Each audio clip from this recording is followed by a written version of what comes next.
जैसा कि मुझे हुक्म मिला है कि मैं कुछ इंसिडेंट्स जो फौज में हमारे साथ हुए हैं उनको मैं आपके साथ साझा करूं। दोस्तों, जो आपने अभी कुछ ही देर पहले एक गाना सुना था, जो शहीद हुए हैं उनकी जरा याद करो कुर्बानी। भाइयों बहनों, ये गाना जो है स्वर सामग्री लता मंगेशकर ने जो गाया है, तो ये कहाँ से चालू हुआ था? बात सन 1962 की है, जब लाल किले की प्राचीर से 15 अगस्त के दिन हमारे उस समय के प्रधानमंत्री श्री जवाहरलाल नेहरू जी ने हिंदी चीनी भाई भाई कहा था। परंतु ये थे अफसर थे वो हरियाणा और राजस्थान के थे।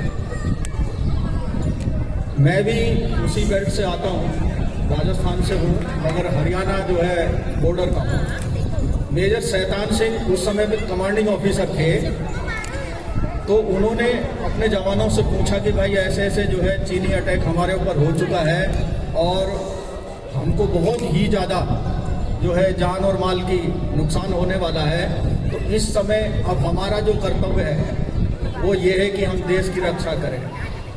भाइयों बहनों, उस समय जो हमारे जवान थे उनके पास इतने अच्छे इक्विपमेंट भी नहीं होते थे। आपको सरप्राइज होगा कि बहुत ही हाई एल्टीट्यूड होता था और कैनवास के शू होते थे, जबकि वो जो आइस से भरे हुए जूते होते हैं वो भी नहीं थे।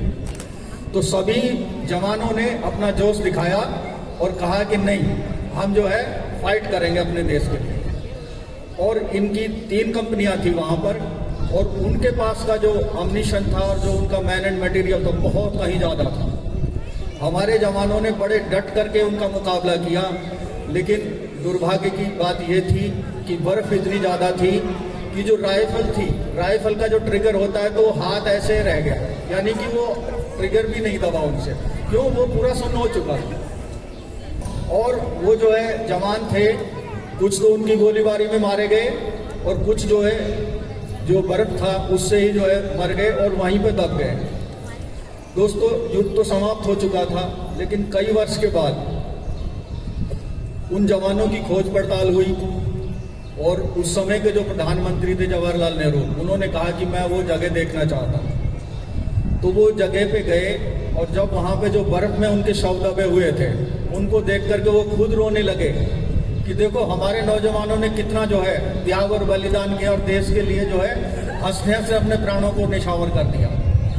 तो फिर उन्होंने लता मंगेशकर जी से निवेदन किया कि आप जो है इसके ऊपर एक गाना गाएं। तब ये गाना वहाँ से चालू हुआ था, जो शहीद हुए हैं उनकी जरा याद करो कुर्बानी। दोस्तों, आर्मी हो, नेवी हो, एयरफोर्स हो, जवान और अफसर का जीवन तो बड़ा ही कठिन और संघर्षमय होता था। वहाँ पर कभी बिस्तर भी नहीं मिलते हैं तो कभी मिल जाते हैं, कभी पैदल भी चलना पड़ता है, कभी दौड़ के भी जाना पड़ता है।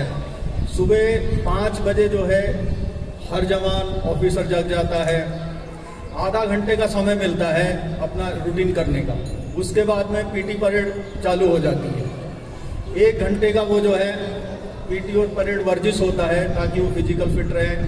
फिर आधा घंटे का ही समय मिलता है नाश्ते के लिए। उस आधा घंटे के बाद फिर से यूनिफॉर्म पहन लेनी है और फिर से 1 घंटे का परेड होता है। उसके बाद में जैसे ही फिर ड्रेस उतारते हैं फिर क्लासेज चलती हैं, कोई वेपन ट्रेनिंग होता है, कोई कुछ होता है, मतलब वेरियस जो है। फिर 1 बजे वहाँ का सिक्योर हो जाता है और 1 से 2 बजे तक खाने का टाइम रहता है। उसके बाद में 3:30 बजे चाय होती है और चाय का आधा घंटे का ही टाइम है। फिर 4 बजे से लेकर के 6 बजे तक गेम्स हैं, स्पोर्ट्स हैं, जो भी जैसा भी कोई खेलना चाहे खेलता रहता है और अपनी जो है सेहत को बनाते हैं, मतलब सेहत का बहुत ज़्यादा ध्यान रखना पड़ता है। उसके बाद ड्यूटीज़ हैं। ड्यूटीज़ क्या है? 24 घंटे की है। किसी भी फौजी से आप ये कहो कि आपको जाना है तो जाना है, चाहे वो ज़मीन से हो चाहे जल से हो, चाहे नभ से हो, वहां पे नो सर तो है ही नहीं, हमेशा यस सर है। ये यस सर है, तभी आज हम ये सब आलीशान जगह पे जो हम बैठे हुए हैं, जो हम जो है सांस ले रहे हैं खुली हवा में, ये सब उन जवानों की बदौलत है। आज़ादी मिली बहुत से कुर्बानियों के बाद मिली। हमारे बहुत से नेताओं ने, हमारे नागरिकों ने, हमारे इवन 20-20 साल के, 18-18 साल के लड़कों ने अपनी जान की कुर्बानियां दे दी।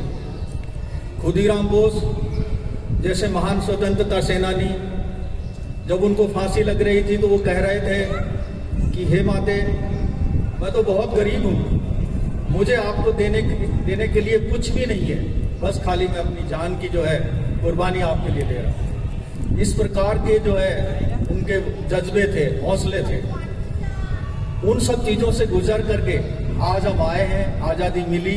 अब आज़ादी को हमको बरकरार रखना है, हमारे प्रत्येक व्यक्ति का कर्तव्य है। फौज का तो है ही है, पुलिस का तो है ही है, मगर हमारा भी ये कर्तव्य है कि हम अपने तरीके से, तन से, मन से, धन से जो भी कुछ इस देश के लिए कर सकें करें।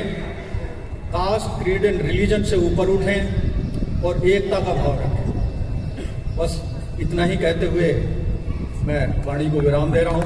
धन्यवाद। अभी हम नेशनल एंथम के लिए तैयार रहें। अभी नेशनल एंथम है।